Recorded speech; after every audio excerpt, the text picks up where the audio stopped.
This is exactly the sentiment of Psalm 46, is to sing in the face of adversity. Join me now in the reading of the psalm. God is our refuge and strength, a very present help in trouble. Therefore we will not fear, though the earth should change, though the mountains shake in the heart of the sea, though its waters roar and foam, though the mountains tremble with its tumult. There is a river whose streams make glad the city of God, the holy habitation of the Most High. God is in the midst of the city. It shall not be moved. God will help it when the morning dawns. The nations are in uproar. The kingdoms totter. He utters his voice, the earth melts. The Lord of hosts is with us. The God of Jacob is our refuge. Come, behold the works of the Lord. See what desolations he has brought on the earth. He makes wars cease to the end of the earth. He breaks the bow and shatters the spear. He burns the shields with fire. Be still and know that I am God. I'm exalted among the nations. I'm exalted in the earth. The Lord of hosts is with us. The God of Jacob is our refuge. Well, as we all know, change is inevitable. Sometimes we can experience change as good, and we all know very intimately well, sometimes change can be very painful.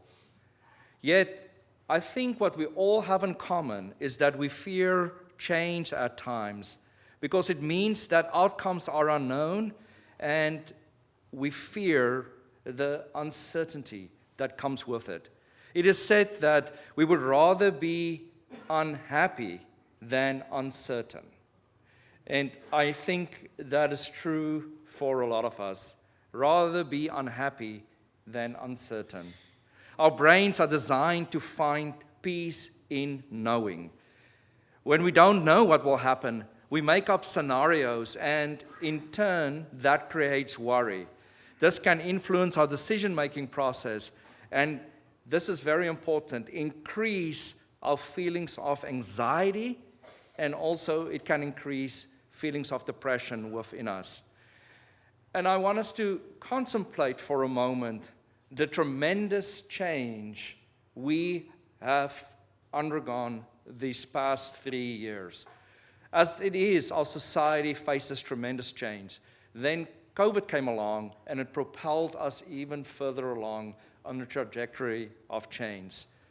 And sometimes we see the anxiety bubbles up within our communities in very, very strange ways. And we also feel that anxiety and depression within our own lives. So therefore, today on Reformation Sunday, it is worth remembering that the 16th century in Europe was an era with many similarities to our own. During the Reformation, society was going through upheaval because of new science and technology that was upending daily life for many, many people. There was political instability, war, and armed rebellions. Thousands of people were being forced to flee as refugees to escape the violence. And so many of our ancestors came to countries like the United States of America and South Africa and all over the world because they had to flee for their lives. The church in both East and West had struggled for centuries to exert its power in secular politics. There was economic inequality and crushing poverty, exacerbated by natural disasters and social violence. It was an anxious time and a time of tremendous change. So the Reformation theologians, Martin Luther, struggled with these changes as well. He struggled with depression and he struggled with anxiety. During times when Luther struggled with the God who brings about such change in life and everything was lost, Luther, the author of the hymn we just sang as our opening hymn, "A Mighty Fortress is Our God," would say to his friend Melanchthon, "Let us sing the 46th Psalm," like the choir did this morning. Our opening hymn then so captured the spirit of the Protestant Reformation that when Protestant immigrants were forced into exile or martyrdom, they would sing, "A mighty fortress is our God." Interestingly is I've got my hymnal that I grew up with, although like all other churches, the Dutch Reformed Church printed new hymnals too, which brought about change, which brought about tremendous anxiety in the church, as you can imagine. What I love about my hymnal too, it's signed by the pastor of my childhood, and he gave it to me at confirmation. Finnegan, this was my confirmation gift. So I brought it with me when I came over to the United States, and this is the words: "'En vaste burg is onze God, ons skuil in hom die sterke. Hy is 'n vesting in die nood, vir ewig staan sy werke."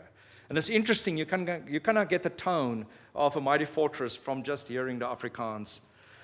So Psalm 46 then actually may have occupied a very similar position in the hearts of the people of the First Testament. The Psalm's message, like the Reformation hymn, is security, because God's presence is ever there, ever strong in the midst of great turmoil. The original deliverance and difficulty God's people faced that is mentioned in the Psalm 46 is not exactly known.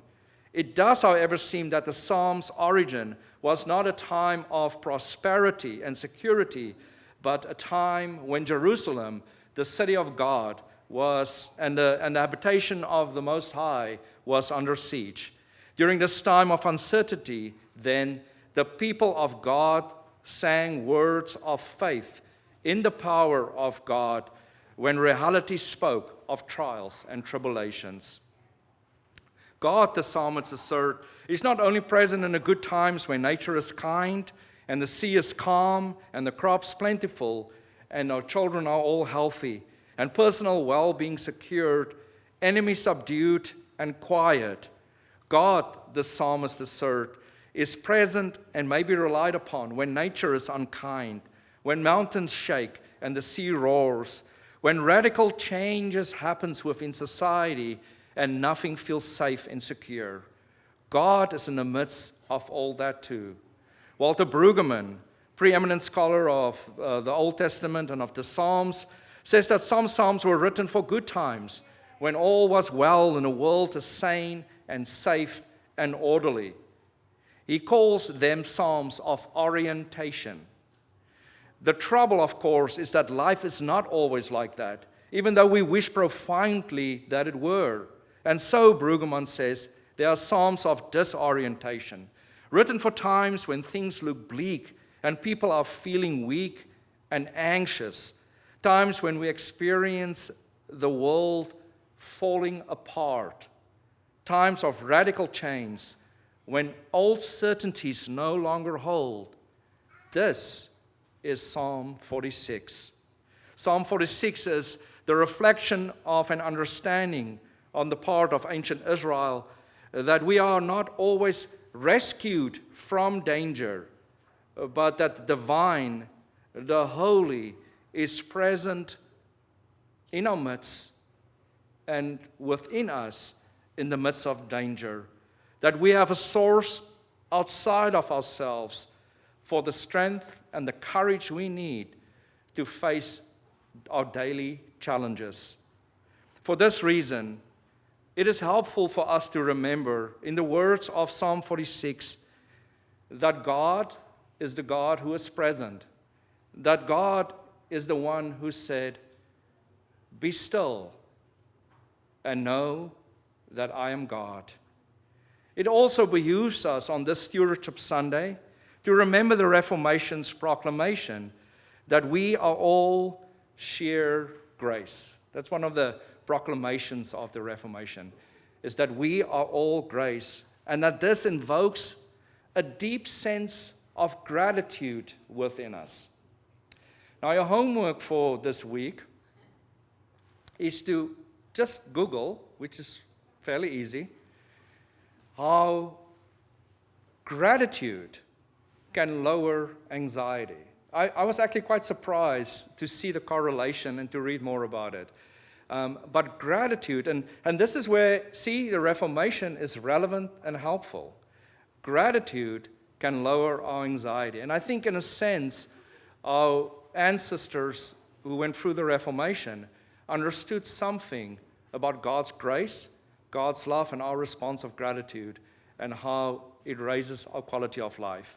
So we are grateful for the time and space we are allotted to use our gifts in service of others as a mirror of God's glory and grace.